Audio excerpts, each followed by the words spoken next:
The quill scratched across parchment, each signature more than just ink. It was a pledge of life, fortune, and sacred honor. As John Hancock's bold script dried on the Declaration of Independence, a heavy silence fell over the room. These men, our founding fathers, knew that by affixing their names to this document, they had just signed their own death warrants should their revolution fail. In the years that followed, the price of freedom would be paid in blood and sacrifice. Farmers left their fields, merchants their shops, and fathers their families to take up arms against the most powerful empire on earth. They faced bitter cold at Valley Forge, starvation, disease, and the constant threat of execution as traitors. Men like Nathan Hale went to the gallows declaring, "I only regret that I have but one life to lose for my country." Countless others fell on battlefields far from home, their names lost to history, but their sacrifice eternal. The fight for independence wasn't just on the front lines. Wives managed farms and businesses alone, children grew up without fathers, and entire communities lived under the constant threat of British reprisal. Yet they persevered, driven by a dream of self-governance and liberty that seemed almost impossible to achieve. When victory finally came, it was tempered by the knowledge of how much had been lost to gain it. The nation that emerged was built on the bones of patriots and the tears of those left behind.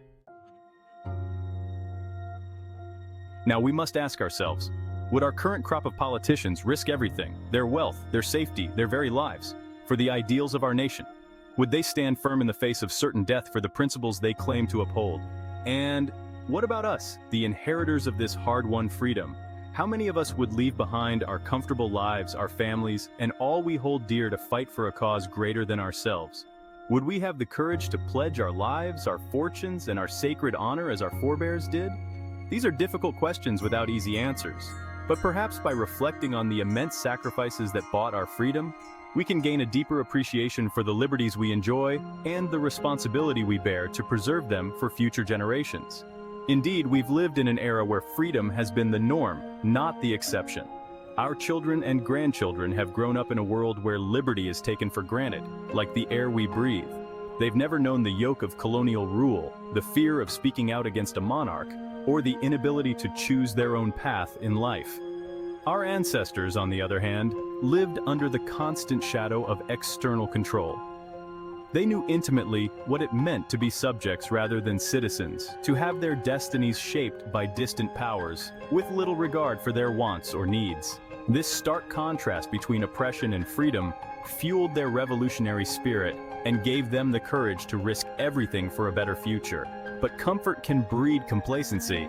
In the generations since gaining our independence, we've slowly allowed the erosion of some of the very freedoms our forebears fought and died to secure. Often, this has happened gradually, with each small concession seeming insignificant on its own. We've traded liberty for security, privacy for convenience, and civic engagement for passive consumption. We've kicked the can down the road on addressing serious threats to our freedoms, assuming that someone else, sometime in the future, will take up the mantle of defending our rights. But that road is running out, and we find ourselves at a critical juncture. The responsibility falls on us to educate the next generation about the true cost of freedom. We must ensure that our youth understand the sacrifices made by previous generations to secure our liberties, the constant vigilance required to maintain those freedoms, the insidious ways in which rights can be eroded over time, and the importance of active civic participation in preserving democracy. If we fail in this duty, we risk raising a generation that doesn't recognize the value of what they stand to lose. They may willingly surrender freedoms that were bought with blood simply because they've never known a world without them. We must teach our children to question authority, to think critically about government actions, and to stand up for their rights and the rights of others. We need to instill in them a deep appreciation for the principles enshrined in our founding documents, not as relics of the past, but as living, breathing ideals that require constant defense and renewal. It's crucial that we revive the spirit of civic engagement that characterized the early days of our republic.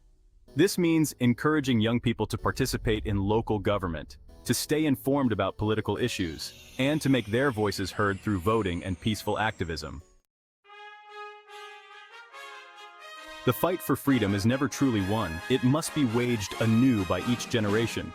If we don't arm our youth with the knowledge, passion, and tools to continue this struggle, we risk seeing the dream of liberty our ancestors fought for slip away, not with a bang, but with a whimper.